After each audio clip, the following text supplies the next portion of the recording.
Bonjour à tous et bienvenue dans ce nouvel audio.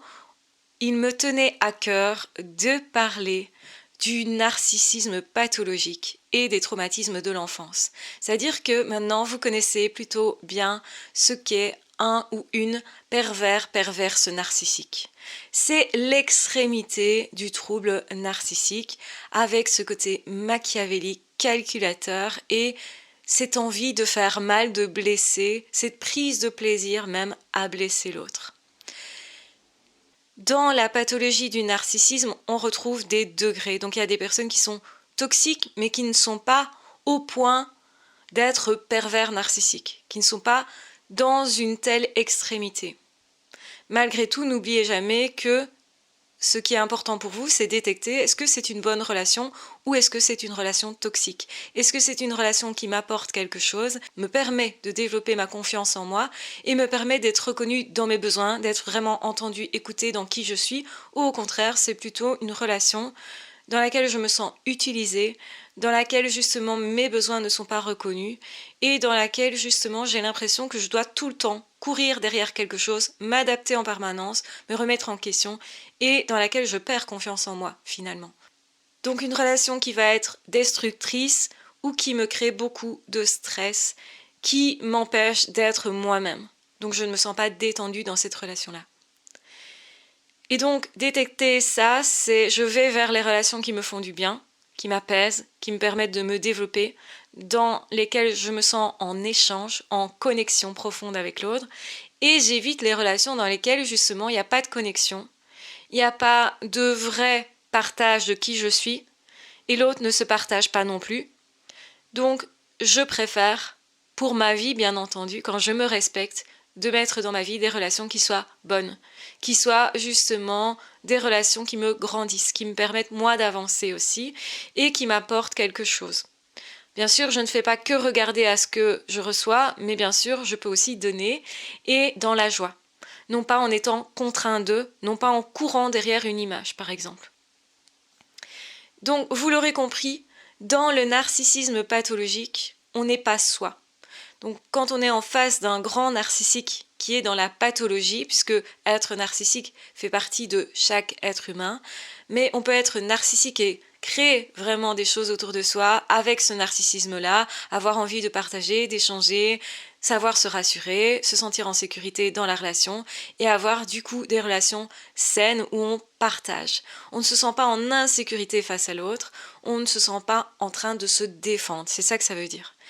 Donc quand on a été fragilisé dans l'enfance, traumatisé par justement un vécu particulier dans l'enfance, on a un trouble de l'attachement qui souvent va être désorganisé. En tout cas, ici, on va parler du trouble de l'attachement désorganisé.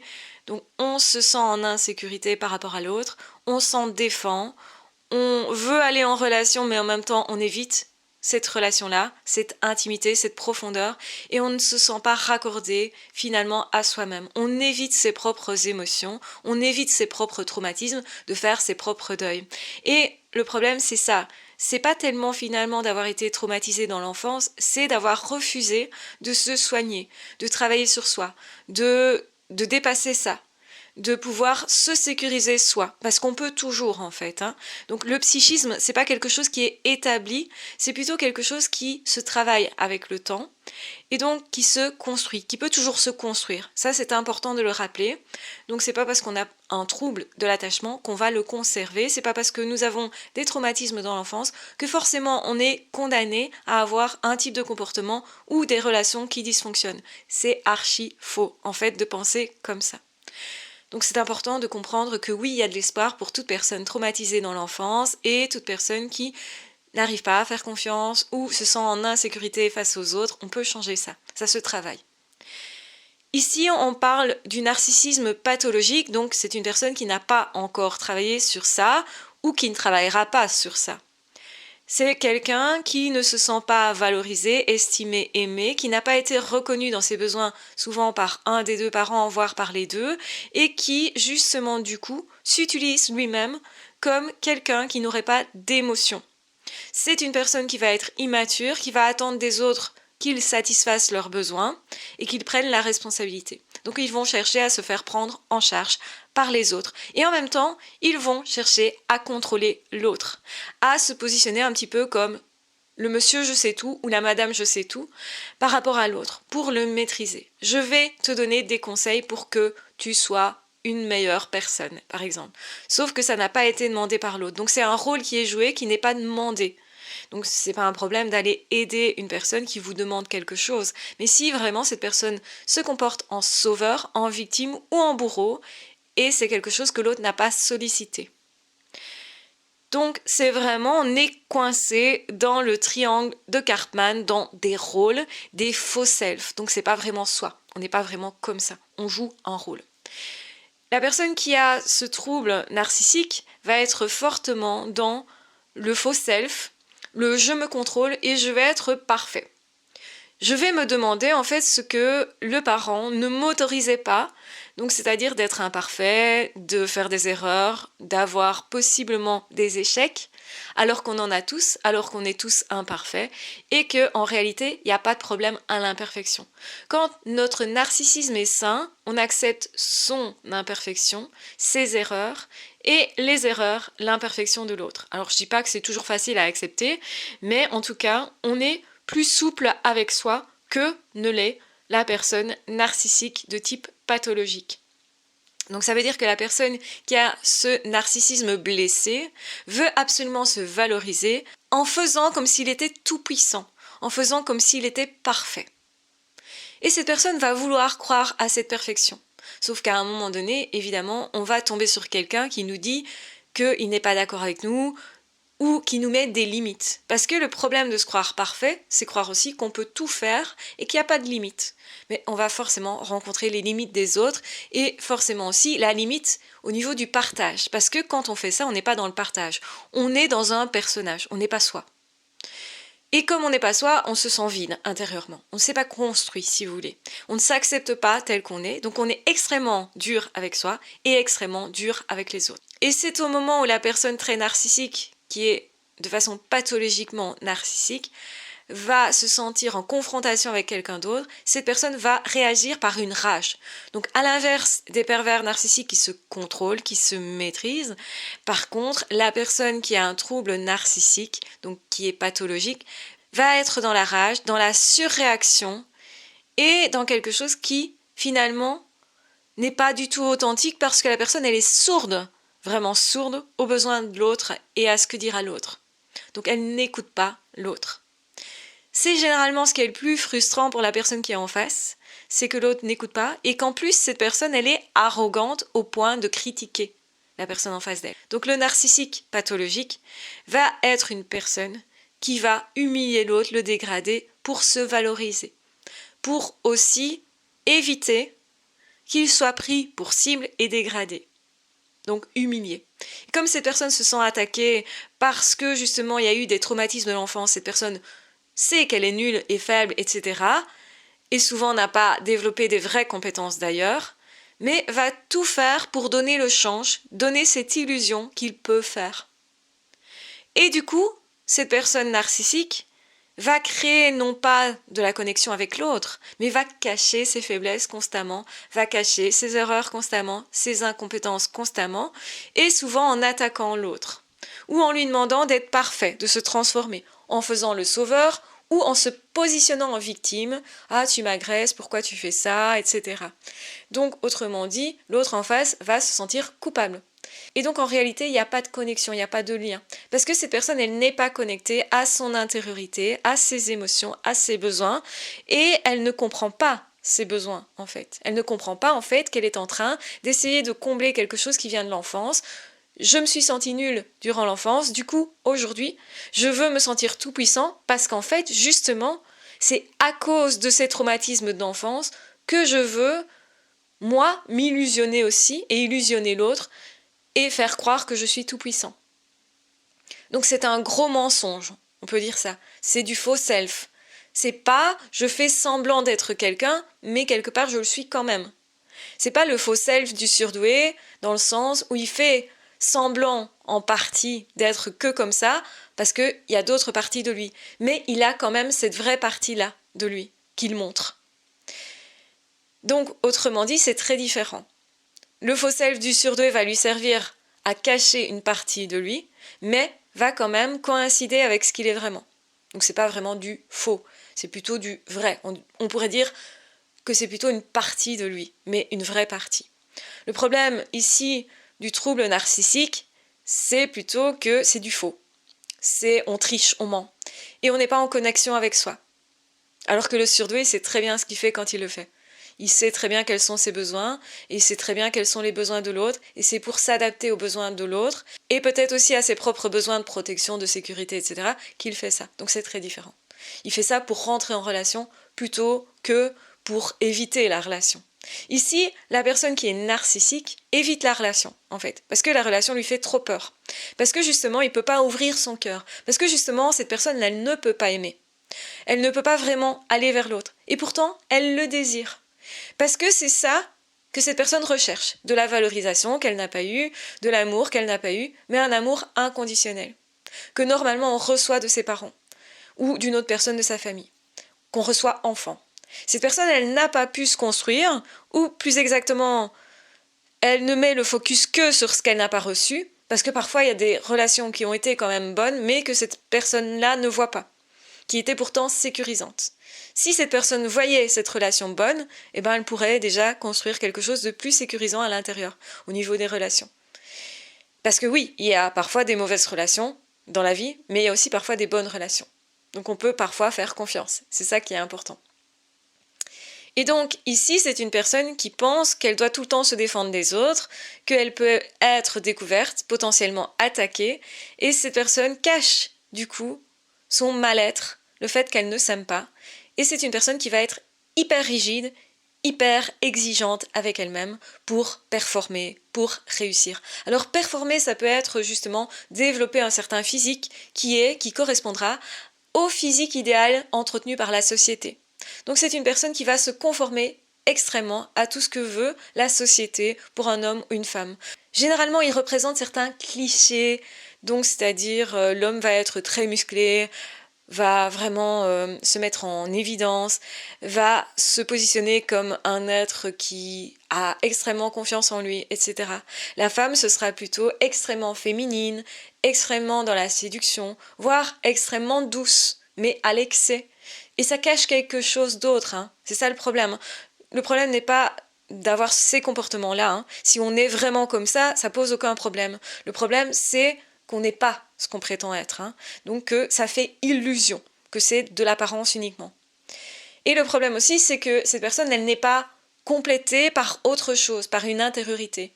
Par exemple, si vous prenez un homme qui aime s'entretenir physiquement, qui aime avoir une prestance, qui a confiance en lui et qui dégage ça, mais qui à l'intérieur aussi a justement une intériorité, a confiance en lui parce que justement cette personne est quelqu'un à l'intérieur, donc a des richesses intérieures, des passions, etc., sait qui il est, etc., cette personne va souvent être ouverte au partage, au dialogue, à la communication, à l'amour, etc.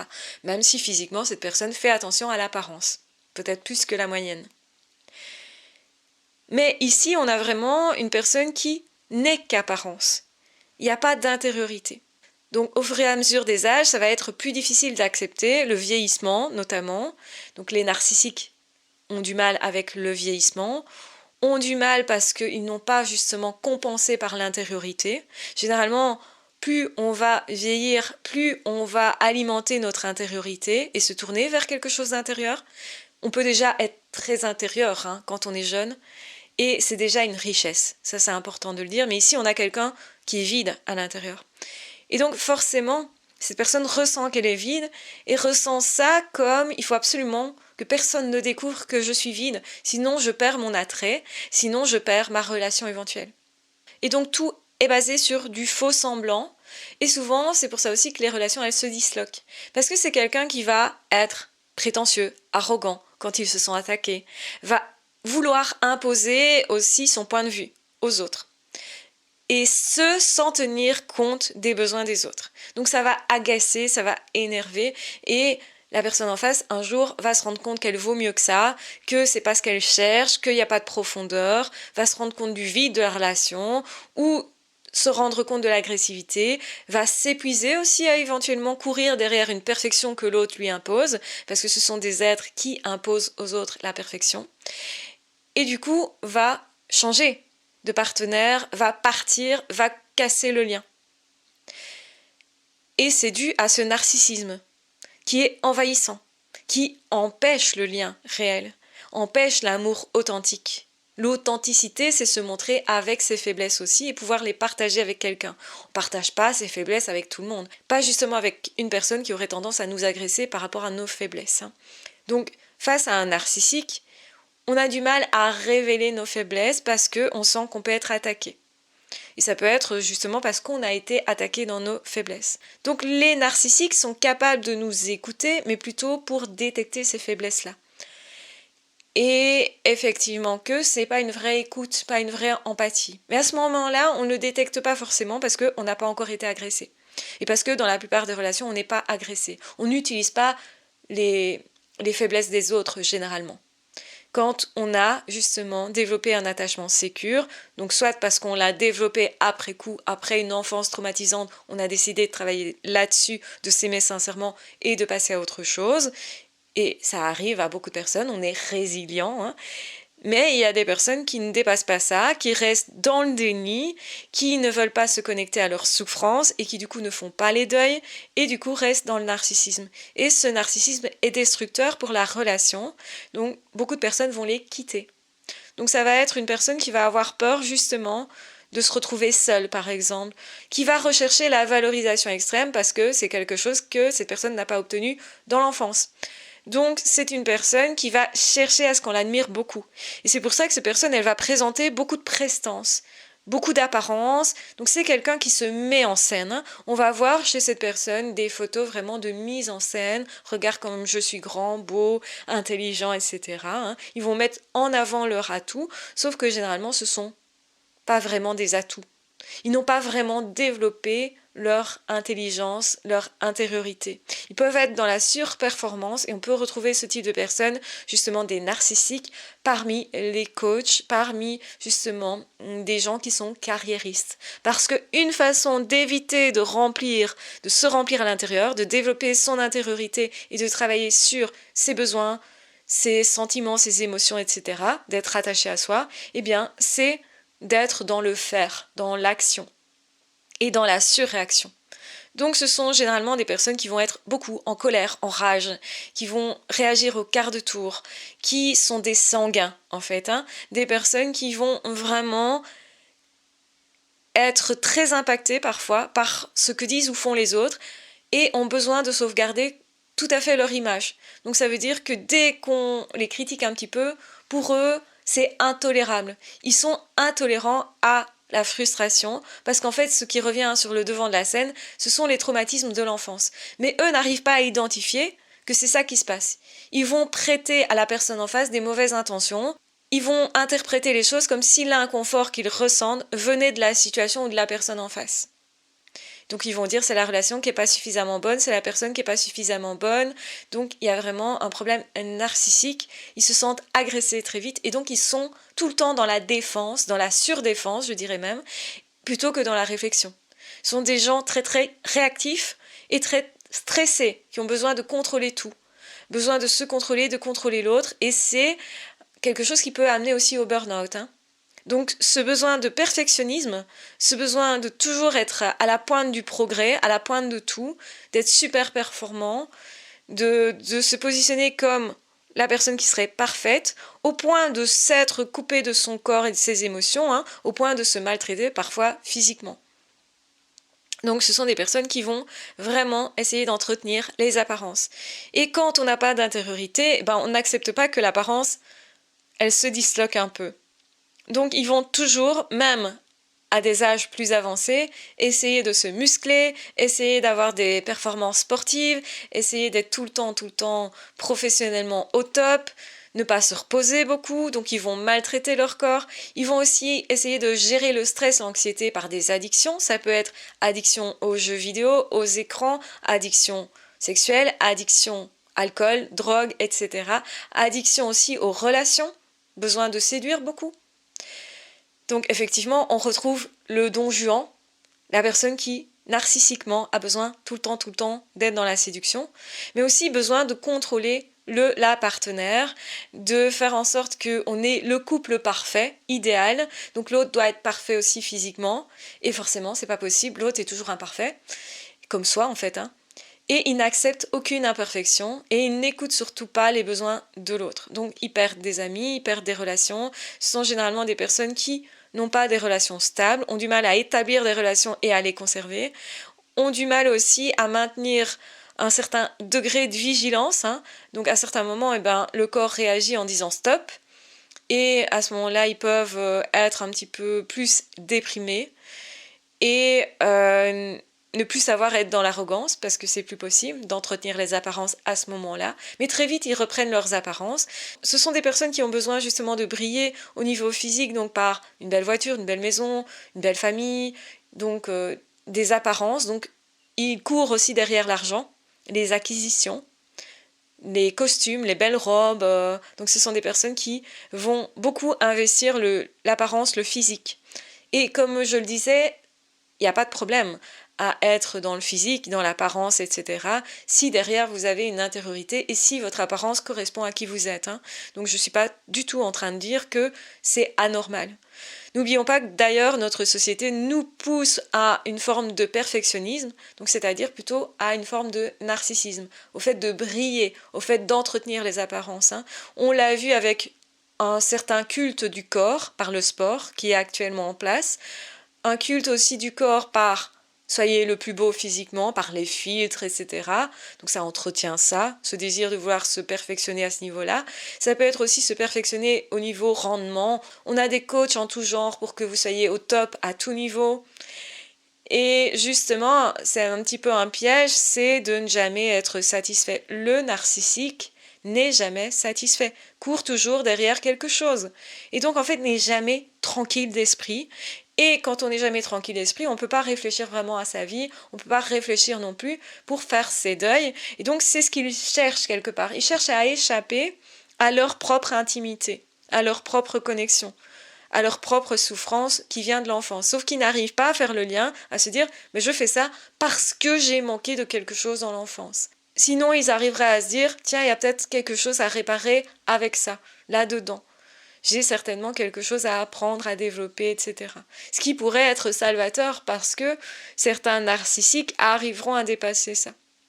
C'est pas la majorité, parce que plus on est narcissique, et pire, pervers narcissique, et moins on peut arriver à travailler là-dessus.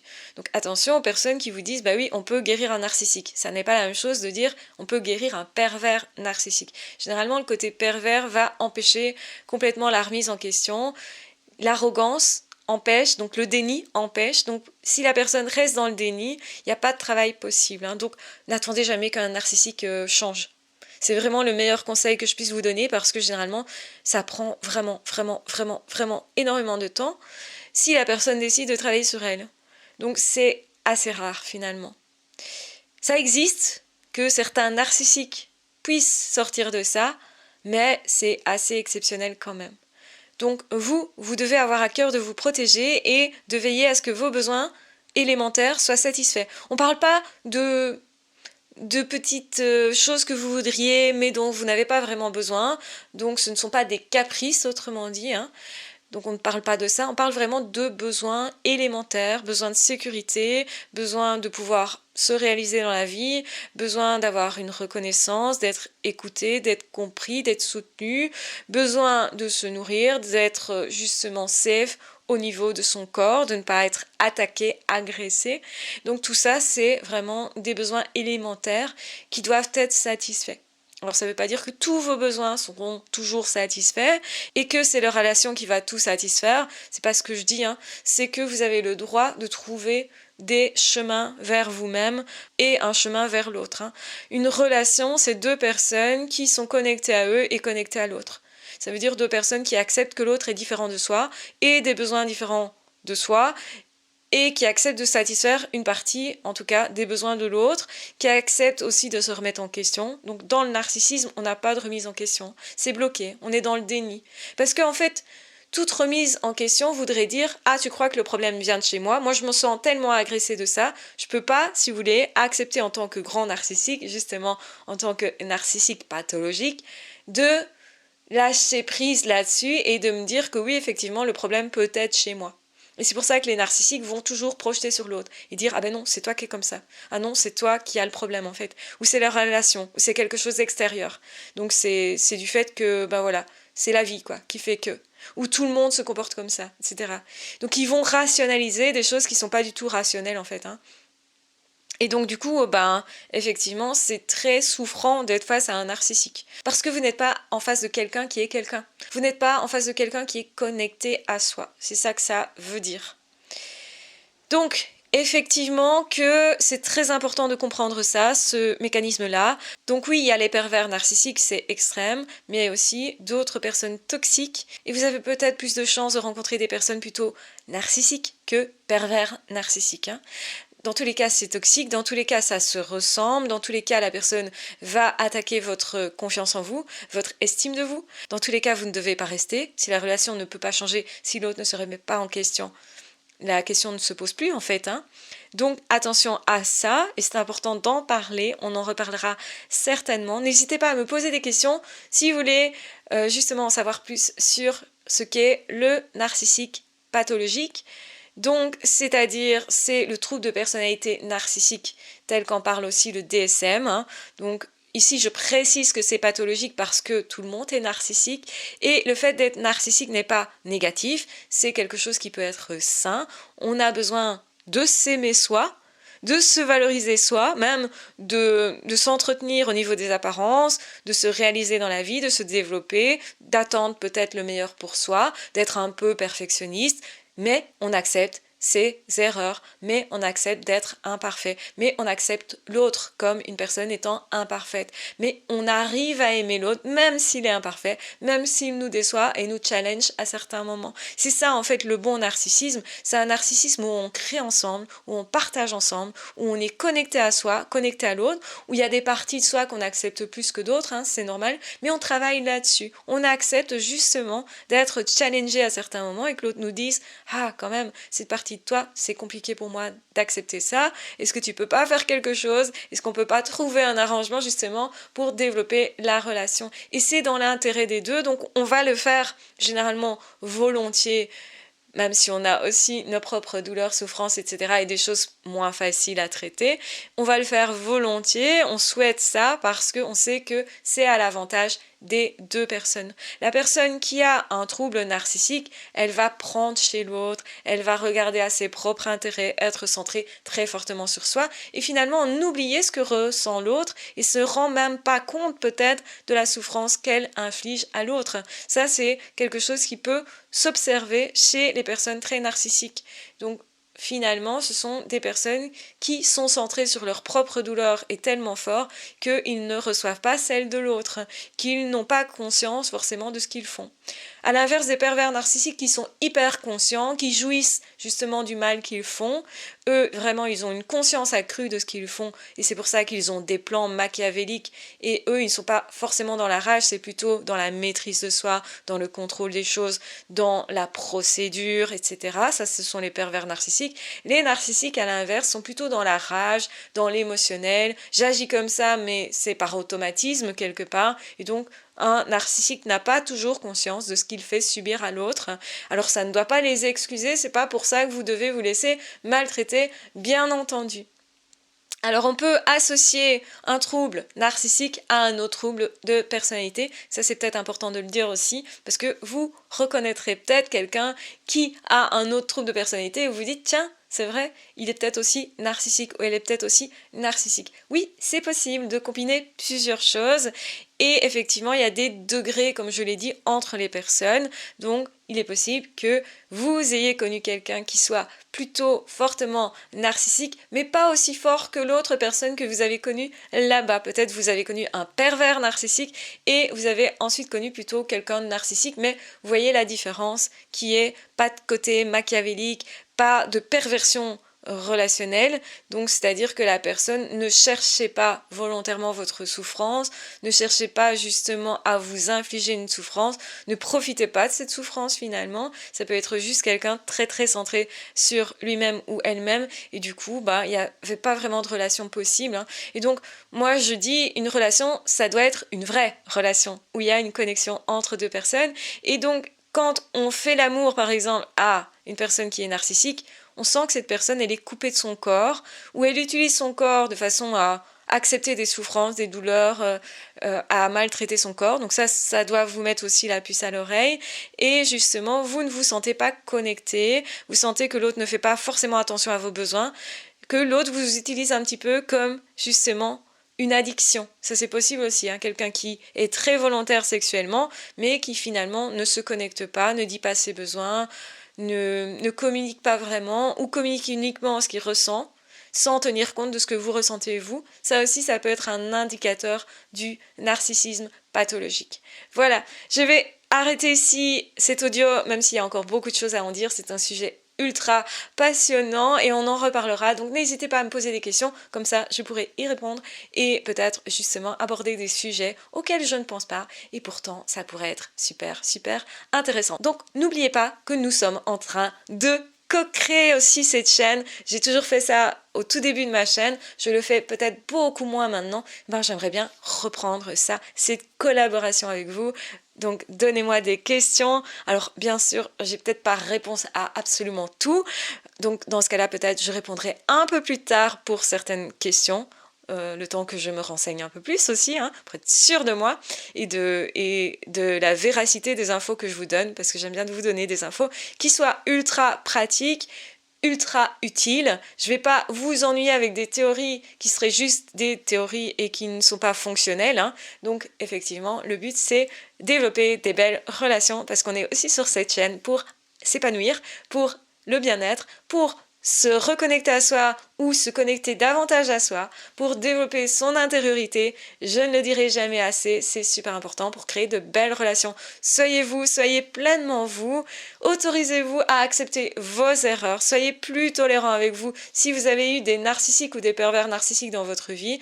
Donc apprenez à vous aimer, apprenez vraiment à vous aimer, à être plus en confiance par rapport à vos propre choix et simplement déjà ça va améliorer pas mal votre vie. Faites ça un peu plus tous les jours sans pression, ne soyez pas perfectionniste, ne soyez pas intolérant face à vous parce que vous avez eu quelqu'un dans votre vie qui était de cette façon-là avec vous. Donc attention à ça, réparez-vous, on peut tout travailler et on peut bien sûr dépasser bien des traumatismes de l'enfance et créer des belles relations parce qu'on va être en état de sécurité avec l'autre dans la relation, c'est ce qu'on appelle être sécure. Donc voilà, je vous embrasse bien fort, je vous aime très fort, prenez bien soin de vous et on se retrouvera très vite dans d'autres audios ou dans d'autres vidéos. Ciao, bye bye!